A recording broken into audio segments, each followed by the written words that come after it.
जब तारीख का अजीम जर्नैल समंदर के साहिल पर अपनी मुट्ठी भर फौज के साथ खड़ा था और सामने दुश्मन का हजारों का लश्कर था, तब उसने एक ऐसा कदम उठाया जिसने रहती दुनिया तक के जंगी उसूल बदल कर रख दिए।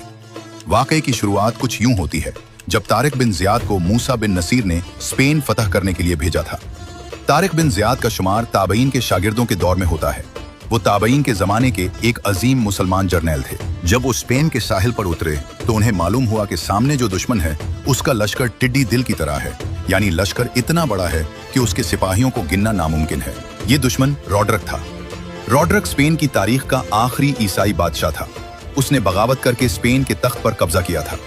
तारिक बिन जियाद जानते थे कि उनके सिपाही अजनबी सरजमीन पर हैं और दुश्मन की बड़ी तादाद देखकर उनके दिल में पीछे हटने का ख्याल आ सकता है। उन्होंने हुक्म दिया कि इन तमाम कश्तियों को आग लगा दो जिनमें बैठकर हम आए हैं। सिपाही सदमे में आ गए और पूछा, अमीर, अब हम वापस कैसे जाएंगे? कश्तियां जलकर राख हो रही थी, धुआं आसमान तक जा रहा था। तब तारिक बिन जियाद ने वो तारीखी खुतबा दिया जिसका एक एक लफ्ज आज भी तारीख में महफूज है।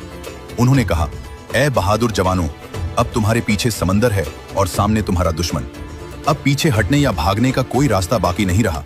अल्लाह की कसम, अब तुम्हारे पास सच्चाई और सब्र के सिवा कोई और सहारा नहीं। याद रखो, तुम एक ऐसे दुश्मन के सामने खड़े हो जिसके पास हर तरह का असलहा, सामान और फौज मौजूद है, जबकि तुम्हारे पास सिर्फ तुम्हारी तलवारें और तुम्हारा ईमान है। सिपाहियों को जब यह मालूम हो गया कि अब पीछे समंदर में डूबकर मरना है या सामने लड़कर जीतना है, तो उनकी ताकत कई गुना बढ़ गई। उन्होंने ऐसी बेजिगरी से मुकाबला किया कि रॉड्रिक का अजीम लश्कर तितर बितर हो गया।